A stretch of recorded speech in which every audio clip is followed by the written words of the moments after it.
Ginisan na ni Congressman Busita ang organizer ng malagim na Ironman Challenge. In the interest of service, may conflict po sa posisyon ng LTO eh. Why? Siyempre, pag nag-run kayo ng request ng boss, nakatali na kayo, di na ninyo pwedeng hulihin. Yes, so can you answer my question? Why do you not know about the letter of boss regarding their event? At tila ba walang kaalam-alam ang LTO kung sino ba ang nagbigay ng pahintulot sa kanilang ahensya na payagan ng karumal-dumal na operasyon na ito na kumitil ang buhay ng mga inosenteng residente. 3 po sa mga biktima dito ang namatay. Isa sa San Juan, La Union, isa sa Dagupan City, Pangasinan, at isa sa Florida Blanca, Pampanga. Lawrence motorcycle. Bakit po kasi merong ganyan? Ang nabanggit po na 19 na vehicular accidents na kinasasangkutan ng ilang mga big bikers na nakilahok sa Boss Ironman Motorcycle Challenge ay naganap lamang nitong nakaraang event. Hindi pa po kabilang dito ang mga kaawa-awang biktima at mga namatay sa mga nagdaang taon. Pinangunahan ni Chairman Romeo Acop ang Congress hearing kasama si Congressman Busita at Representative Ramon Gutierrez. Usually, nag-action lang po ang LTO kapag viral po ito. Tinalakay nila sa pandinig kung bakit walang magawa ang LTO kundi payagan na lang ang ganitong karera sa pampublikong kalsada. Your Honor, there was no permit or on the part of LTO acceded to the particular letter. As far as I know, Your Honor, that's why I'm sorry, I cannot answer your honor. You're representing your office. A while ago, I asked for the representative of LTO. Ikaw nga nag-volunteer eh. Wala yung boss mo. Yes, Your Honor. So you're in the hot seat. O gusto natin sabihin na walang authority ang LTO to regulate yung mga ganong events. So papayagan nyo, pag nag-coordinate, then babantayan nyo na lang. Pag nag-violate, saka nyo huhulihin. Halos natameme at walang masabi ang representative ng LTO dahil hindi nila alam bakit nila pinayagan ang operasyon na ito dahil wala rin sa pandinig ang leader ng LTO na si LTO Chief Bigor Mendoza. Umayos ka. Di ba't sinabi ko na kanina? Tingnan mo ngayon ang nangyayari. Hindi mo na masagot yung mga katanungan dito. Ikaw na, sinasabi mo, it's not in my office. You are referring to your office, not the LTO. Yes, Your Honor. When in fact, you're officially representing the LTO. Sinasabi na nga nila, may sulat sila eh. If I asked for the letter na nireceive ninyo, kung ipresenta yon, ano ay sasagot po ninyo? Nang tanungin ni Chairman Acop ang LTO kung nasaan ang binigay nilang permit sa organizer ng Boss Ironman Challenge, ay walang nasabi ang representative ng LTO at tinanggi na lang na pinayagan nila ang di umano'y karera sa daan. LTO, you do not have that letter in your records? None, Your Honor. None? For me, Your Honor. Hindi. I have to check on the records. You are representing LTO. Pakinggan mabuti ang sagutan ng bawat panig at kung papaano nagulat ang representative ng LTO.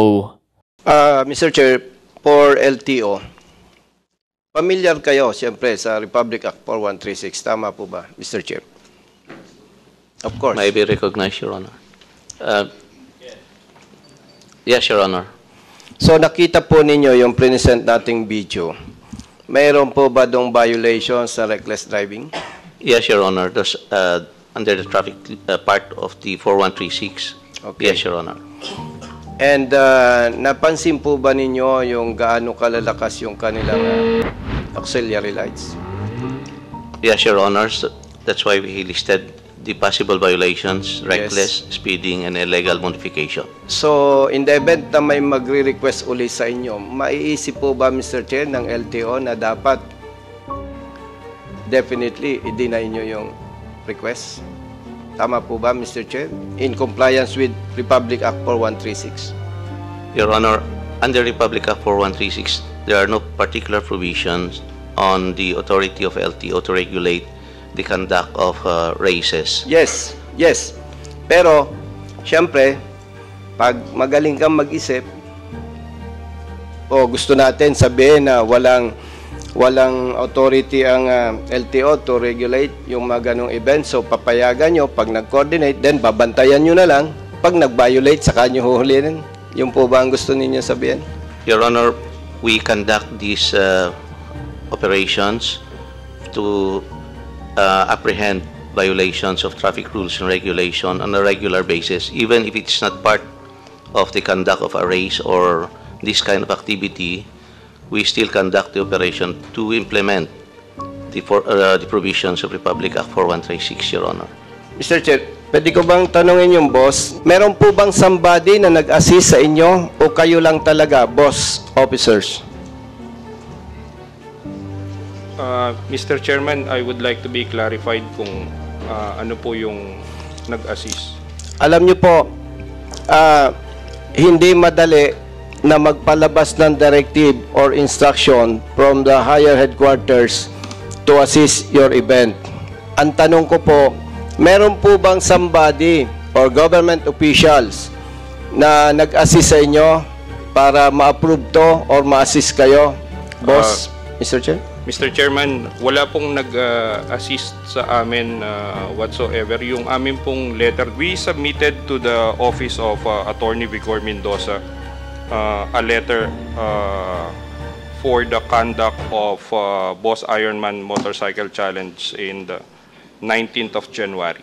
And LTO, you do not have that letter in your records? None, Your Honor. None? For me, Your Honor. Hindi. I have to check on the records. You are representing LTO. When you are here, you're not appearing for your person only. You are representing your office. A while ago, I asked for the representative of LTO. Ikaw nga nag-volunteer eh. Wala yung boss mo. Yes, Your Honor. So you're in the hot seat. Ngayon, kasi wala yung mga boss mo, iho eh. Yes, Your So can you answer my question? Why do you not know about the letter of boss regarding their event?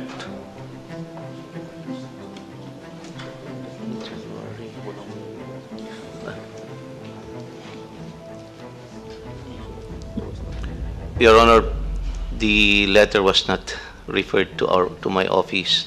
It was just probably in the office of the Assistant Secretary. Unfortunately, Then, I don't have a copy of it. I'll repeat my order. I want to see your boss or your executive director here.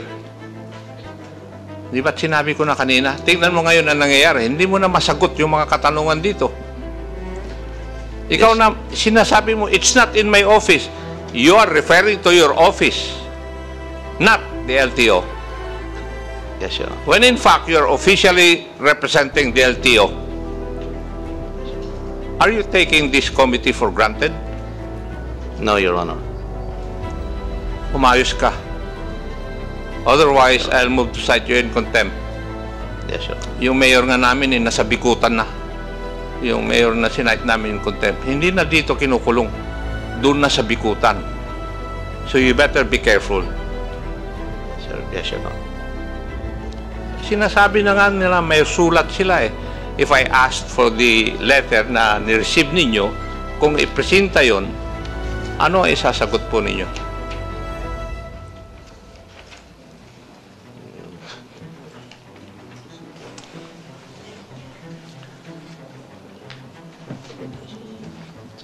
Can proceed. Thank you, Mr. Chair. In the interest of service, may conflict po sa posisyon ng LTO eh. Why? Siyempre, pag nag-grant kayo ng request ng boss, nakatali na kayo, di na ninyo pwedeng hulihin. At yun, Mr. Chair, ang nangyari. Tama po ba, LTO? Your Honor, there was no permit or on the part of LTO acceded to the particular letter. As far as I know, Your Honor, that's why I'm sorry, I cannot answer, Your Honor. So, hindi yes, Mr. Mr. Tan, Yes, Your Honor. you said that you sent a letter to LTO. Could you please provide this committee a copy of such letter? Yes, sir. Thank you. Please proceed. Mr. Chair. So, yung boss nag-coordinate sa LTO, right? Para doon sa event? Di po ba? I'm sorry, Your Honor. I have to check Okay. on my record. Thank you, Mr. Chair. Boss, meron kayong coordination sa LTO, di po ba? Mr. Chairman, opo, meron po. Yung coordination po ba nyo, anong tema? Siyempre, hindi kayo humingi ng, ano ba, humingi kayong permit or assistance or ano po? Yung una po naming sulat is informing the Land Transportation Office of the event. So, in-inform lang po ninyo? Tama po? Yes, sir. Kasi ang nasa amin po kasi, ang position po kasi namin doon sa naging reversal noong o granting nung motion for reconsideration na nagsasabi po na we can proceed with the conduct of Boss Ironman Challenge. Sa kanila, yun naman po ay posisyon ng LTO. Hindi na po namin inulit yung sa sulat namin na kami ay humihingi ng permiso. Tama po. Opo. Pero sinasabi po, you can proceed with your event. Tama po? Doon po sa desisyon nila sa reversal Yes, ng... Mr. Chair. Hindi lang literal na permit, pero pinayagan po kayo. In other words, kaya hindi sila nag-operate against your event. Same with PNP. Mr. Chair, sa PNP, nagbaba ng directive ang DO, Directorate for Operations, to assist boss doon sa challenge nila sa event. So, same with LTO. Kaya po talagang may mali Mr. Chair. For the LTO, Mr. Chair, may we ask, I see we have now the Executive Directors with us. Mr. Chair, may we ask them po kung yung LTO po, generally, we would like to apprehend on the spot po when they're there. However, it's not foreign for the LTO to conduct operations after the fact po, no? If there's video evidence, minsan, you would issue show cause orders. Is that correct, Mr. Chair? To the Boss Ironman Challenge. How many show cause orders in relation to airing participants were issued by the LTO? Mr. Chair, as of now, none. But with the video shown earlier, Mr. Chair, we will issue the necessary show cause orders, Mr. Chair. Mr. Chair, hindi po ba natin nakita yung videos nito before? In fact, you had to deal with a motion for reconsideration regarding a sanction for a previous BIMC. Surely, Mr. Chair, yung Ironman Challenge natin is within the radar of the LTO. Yes, yes, Mr. Chair. But for the last event, last January 27 and 28 and February 23 and 24, Mr. Chair, we have not issued any show cause order regarding that event, Mr. Chair. Mr. Chair, regarding the powers of the LTO to have show cause, naiintindihan po natin siyempre bilang abogado, it's hard to prove. Kagaya po ng sinabi ng Honorable Gomez from Leyte, it's hard to prove without the proper tools, for example, for overspeeding. Pero time and time again, we've had it kapag, sorry, not to be, for anecdotal, pero parang pag nagva-viral po yung video, tsaka kumikilos yung LTO. We've seen it before kapag may paglalabag dito sa EDSA, for example, yung mga convoy, HPG, or kapag bus lane, usually wala pong nangyayari kung regular. I understand there's a mechanism po no, nagsasubmit ang taong bayan ng mga anonymous tips. Tama po, no? They can email that for action. But usually, nag-action lang po ang LTO kapag viral po ito. May Ferrari na dumaan sa yellow lane. Mga ganun po yung nangyari. So, Mr. Chair, I would say, ito po, I think viral naman po yung Boss Ironman. Mr. Chair, maybe ask the COMSEC to play that one video I requested, yung una.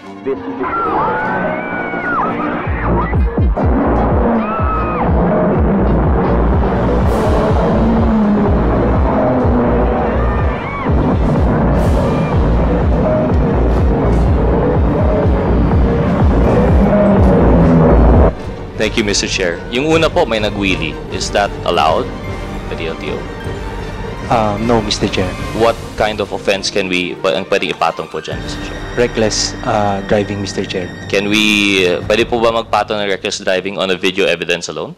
Yes, Mr. Chair. Kaya naman po, Yes Mr. po. Chair. Can we expect na may action po ang LTO dito? Yes, Mr. Chair.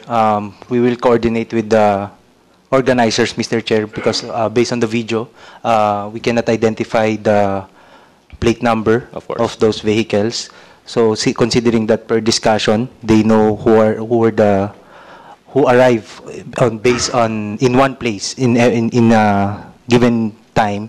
We will coordinate with them, Mr. Chair, who are those people, and we will coordinate, Mr. Chair, with your office for the specific time when was this video taken, Mr. Chair. Thank you. Then we will issue the necessary show cause order to the registered owner, Mr. Chair. Thank you, Mr. Chair. Mr. Chair, mukhang 2 lanes naman po yung road, but we see them occupying both left and right. Is that an offense, Mr. Chair?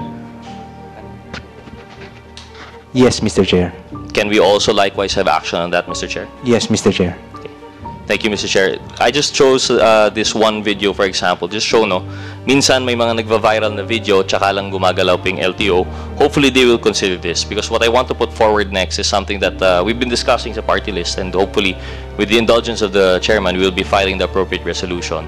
Yung umuuso po na, it's not appropriate to say it, pero yung mga viral content na obviously po paglalabag po sa ating mga traffic rules and discipline.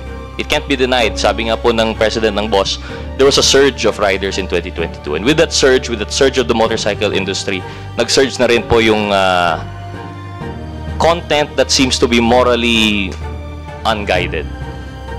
They seem to worship informal drag races, pinagmamayabang po nila, fastest speed, magkakaroon ng content na aside from the contest of speed, nagkaka-aksidente. I believe it became a culture na rin doon sa ating Marilake. So, Mr. Chair, has there been any action in the LTO? This is now expanding po, no?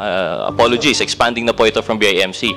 But has there been any action of the LTO in relation to the, I'm sorry for the term, yung sa industry, sa kultura, yung sa rider community, yung tinatawag na tae content? Mr. Chair, is the LTO, have they monitored this trend, yung tae content? Yes, Mr. Chair. Issue show cause orders not only to those nag-viral na video, Mr. Chair, but we have a command center, Mr. Chair, where they can complain. So may mga sinokos din po kami, Mr. Chair, na kinomplaint doon sa aming command center, Mr. Chair. Mr. Chair, we are hoping for appropriate action not only po dito sa BMC, but on the future rin ng mga tae content. As mentioned, na talagang lumago po yung motorcycle industry, naging big money na rin po yung vlogging. And unfortunately, it's not the right kind of vlogging.